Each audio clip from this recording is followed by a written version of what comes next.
It's Monday, February 11th, 2013, and this is the StephenBlakesley.com podcast. On today's podcast, we will talk to Kyle Hirst about his upcoming campaign in the 2013 Golden State King of the West. Hirst will drive for Roth Motorsports in the famous number 83 entry for the KWS Championship. In racing news this week, the driver rosters for the UNOH Battle at the Beach, to be held next Monday and Tuesday at Daytona, were released on Monday afternoon. The NASCAR Can-Am Pro Series division will feature 30 entries. The NASCAR Canadian Tire Series champion DJ Kennington, the NASCAR Euro Series champion Ander Villarino, and the NASCAR Mexico Series champion Jorge Guitars are all entered in the event.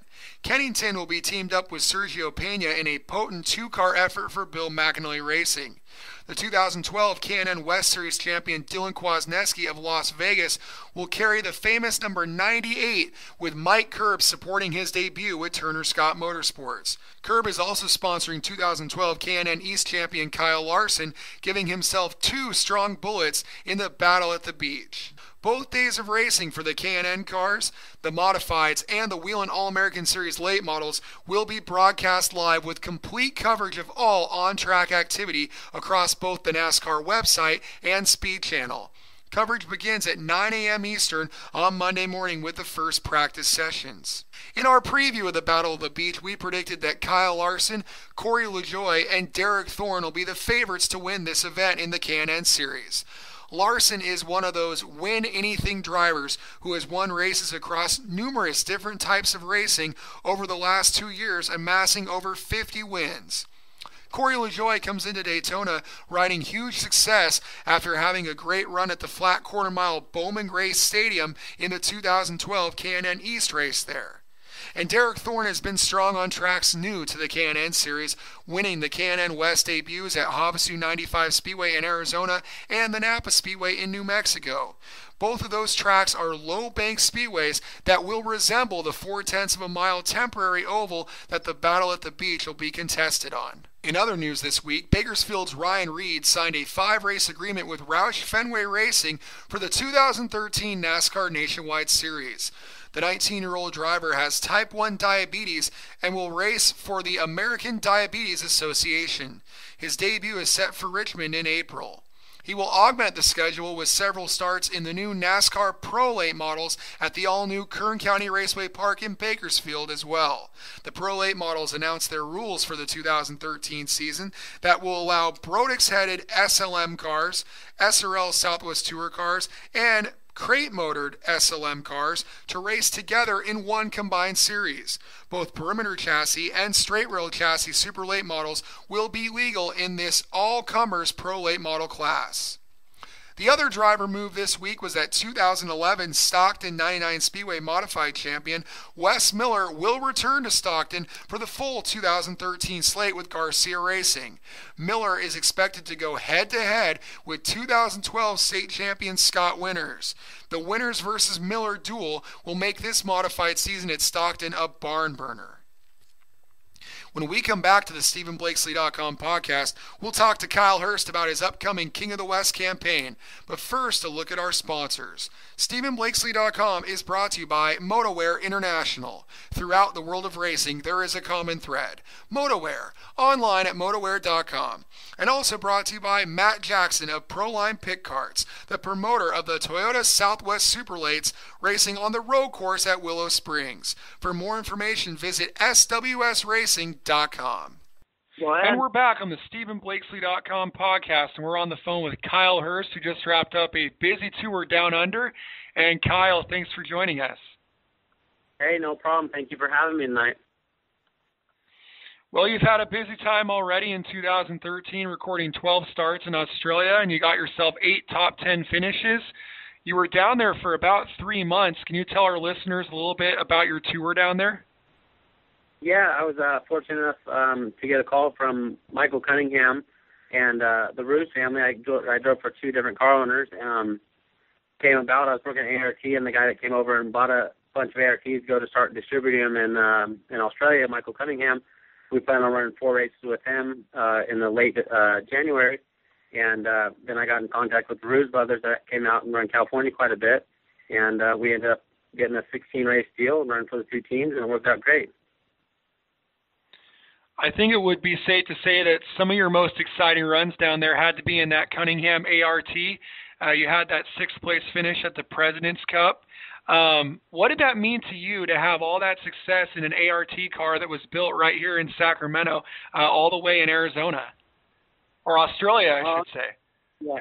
No, it was pretty cool. It's always, everyone kind of thinks, everything's the same chassis and everything's the same, but the family atmosphere and the quality that you get from ART is great. So it's always, whenever I get the opportunity to get an ART, I take advantage of it and try to do my best and represent them. But that was part of the deal, to go down there and try to push the ART chassis and try to get other teams to go running them. So, yeah, we had a great run. We ran 6th at the President's Cup, 9th at the Challenge, and then at the Classic we had 98 cars, and we put it in the show both nights. So I think we had a good first trip down under, and I'm looking forward. Hopefully the ARTs pick up over there, and we get, stay busy.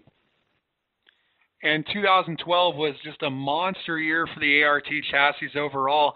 And you've raced with so many different car owners and so many different chassis over the years. What is your feeling about the ART chassis, and what makes it such a strong car to drive? Oh, like I said before in the last one, like I said, a car is a car. Sometimes, Tony Schatz gets J&J's working. This guy gets Maxim working. But the ART, it's such a family atmosphere. Mom and dad, it's a dad and son run shop. The quality is awesome. The one welder, Peter Paulson, he's immaculate. On his worst day, I think he's better than 90% of the people out there that are having a good day. Chassis are just great. They're a big window to make them to get to work right. They're safe when they need to be. Everything just works right on them. So it's a privilege to get in one whenever I can. We're on the phone with Kyle Hirst, who had a great 2012 season to rank 5th in the StephenBlakesley.com Power Poll. And for the 2013 season, the word I've received is that you're going to be in the King of the West for Roth Motorsports. Is that something you can confirm now? And what do you think your chances are in the King of the West this year? Yeah, that's the plan for 2013, and I'm very honored to be in a ride like that. Tim's still going to be in another car, and he's going to be running more in the Midwest, and we'll be more California-based. But like I said, I'm privileged to be in it. Someone like that, Dennis and Teresa Roth, they'll give you whatever you need to go out there and do good. And I think we'll be a good threat in the King of the West deal, and I think anywhere we run in the West Coast here in California will be a threat. So we were good in it last year, and hopefully we have the same people working for us, and I think we'll be pretty good night in and night out. I'm looking forward. I think we're going to start out with a couple of outlaw races, which I know will be tough. They always are. Them guys come there, and they're on their game 110%, so it makes you step up your game also. And then I think after a month and a half of that, we'll be kicking off the King of the West deal, and I'm excited to get to Nevada quite a bit and to California, and whatever else comes our way, I'm looking forward to it. And Kyle, you're kind of getting to be a sprint car veteran now, but I still have to think that being teamed up with a guy like Tim Kading, who was number 1 in our power poll for the entire state of California last year, that you must have some stuff you might be able to learn racing alongside TK. You must be pretty excited about that opportunity. Oh, absolutely. Anytime I'm on a track, I know I can go up to Tim and ask him, what's going on and this and that. That we were racing in Australia together, and we talked a bunch at night in and night out. So always something to learn from that guy. He's always, up front and charging. So you go up and ask for advice, he'll have it. And, just looking forward to running with Tim and the whole team and the whole situation, You surround yourself with good people, and it always works out good. So I'm looking forward to the opportunity this year, and hopefully make the best out of it and wrap this thing up with a couple wins and maybe a championship, and you never know where we'll go. And the King of the West Tonight online TV show gave us a little bit of a glimpse into your relationship with Willie Croft, who will be one of your rivals this year in Clyde Lamar's number 3C. And I guess your dad was one of the first people to find out that he had gotten that ride. What is your relationship like with Willie, and what do you think it's going to be like racing against him in the 3C this year? Oh, yeah, I couldn't. We had this thing when I was in Australia called Viber, and it was my way to stay in contact with the family, and you could text and call for free without getting charged or anything like that. So I had a thing from my sister saying, call Willie, get a hold of Willie. And so I got a hold of him, and I got the news, and I was pretty excited. I get to race with him week in, week out. I get to see my sister, him every weekend, and especially I get to see Cole. So I'll get to see Cole more than I usually do, and I'm excited for the whole year. I think we're going to have a blast. It'll be fun to compete against Willie every night.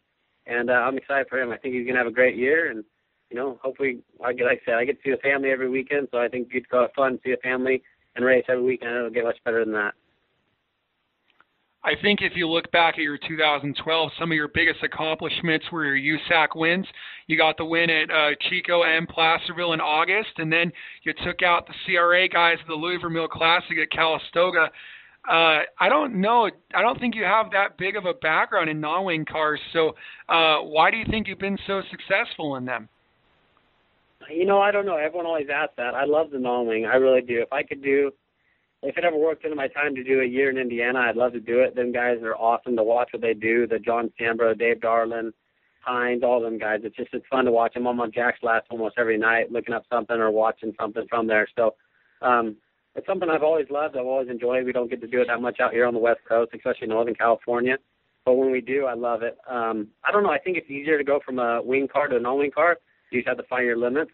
Try to keep that left rear on the ground, driving in a little sideways, compared to what we do with the wing. But, I was talking to Rob when we were over Australia, and he's ready to do the Louis Vermeil again if I have nothing planned. So hopefully we'll be at that. And hopefully you get to dig into it. I think hopefully the Roth will want to do the Trophy Cup deal. I heard that first raise up a little bit, so hopefully do that next year. And we'll see what happens. But like I said, hopefully I can do as much as I can this year in 2013, and it'll be fun. I know you probably miss going out on the road in the ASCS like you used to do a few years ago. But still, last year you won races in non-wings, 360s, 410s. You got yourself 8 victories. Where does that 2012 season you had rank among all your seasons so far? Oh, I definitely say the 2012 season was probably by far my best. The deal with the ASCS deal is a big learning year more so than a successful year like I had last year. I learned a lot, got some new tracks. But last year we were just good. We were good night in, night out. It's a good feeling when you go to the track and you feel like you have a chance to win. And when it's like that, it makes it good every weekend. So you're gonna have your bad streaks, so you just go with them and hope for the best. But 2012 was great. I was just privileged to get in good cars week in and week out. I think I ended up driving for 10 or 11 different guys. But some people look at it as a bad thing, others look at it as a good thing. Like I said, I was privileged getting good cars. People take care of me, and they give me an opportunity to do the best I can do in a race car. So that was fun. And but this year I'm solid and have a full-time ride, so that's good. And I can just focus on doing my best. So with your background of traveling a lot and running as often as you can in all varieties of race cars, I would imagine you're one of the people that's probably looking forward to these Nevada races and the King of the West expanding. No, for sure. You're always excited to go to new tracks. I think I was into Furley, I think when my parents had a car in 04 or 05, but haven't been back there since. It's always excitement. Like this Australia trip, I'd never been to any of these tracks I went to, and it's always fun to go to something new. You got a new challenge. You got to figure out where you got to run, what's best on the car, and all this stuff. So going to new tracks is always fun. It sucks to see a California series go out of state, but as long as it's an expansion, we still race in California. I think it'll all work out. So going to new tracks will be exciting. I'm looking forward to it. Everyone sounds like it's going to be a great venue. The people are excited that we're coming there, and I just hope we can still keep our home touch in California and keep that going too, and I think everyone will be happy. And with your position currently in dirt racing, it looks like you're kind of settling into being a regular in California, getting great opportunities like you have with Roth Motorsports. Where do you see yourself as a driver in 5 years? Do you ever envision going back on the road, or are you pretty happy here in California? No, I never, I'm just happy with what I do. I'm along for the ride more than anything. I'm going to give it my 110%, whatever I'm in or whatever I'm doing. But it's the fact that I don't have the money to fund my own team or anything like that. So I just have to go out and do my best and open eyes and try to get people to. If I could get out on the road, I would love that. It would, that's always your goal, to race as much as you can and when you can. I think I've had 16 shows in Australia this year. Todd and then at Roth Motorsports said we'll probably get 65 in. So we'll be racing quite a bit. But it's just my job to go out there and open car owners' eyes and, like I said, hopefully get them to put me in cars. And if that's the journey I get to take, to go travel and go to the Midwest and, all that stuff, I think that's everyone's dream, to go out and do that, run Eldora, run Pennsylvania, the stuff I've never gotten to go do. I would love to. So pretty much, like I said, I'm just going to go out and give it my all every night, try to impress people, win races, and if it leads to that, I'm more willing to go out on the road and give it a whirl again and keep racing. Well, you had a very busy off season, and I say that in quotation marks, of course, down there in Australia. Enjoy the next couple of weeks off, and good luck this season.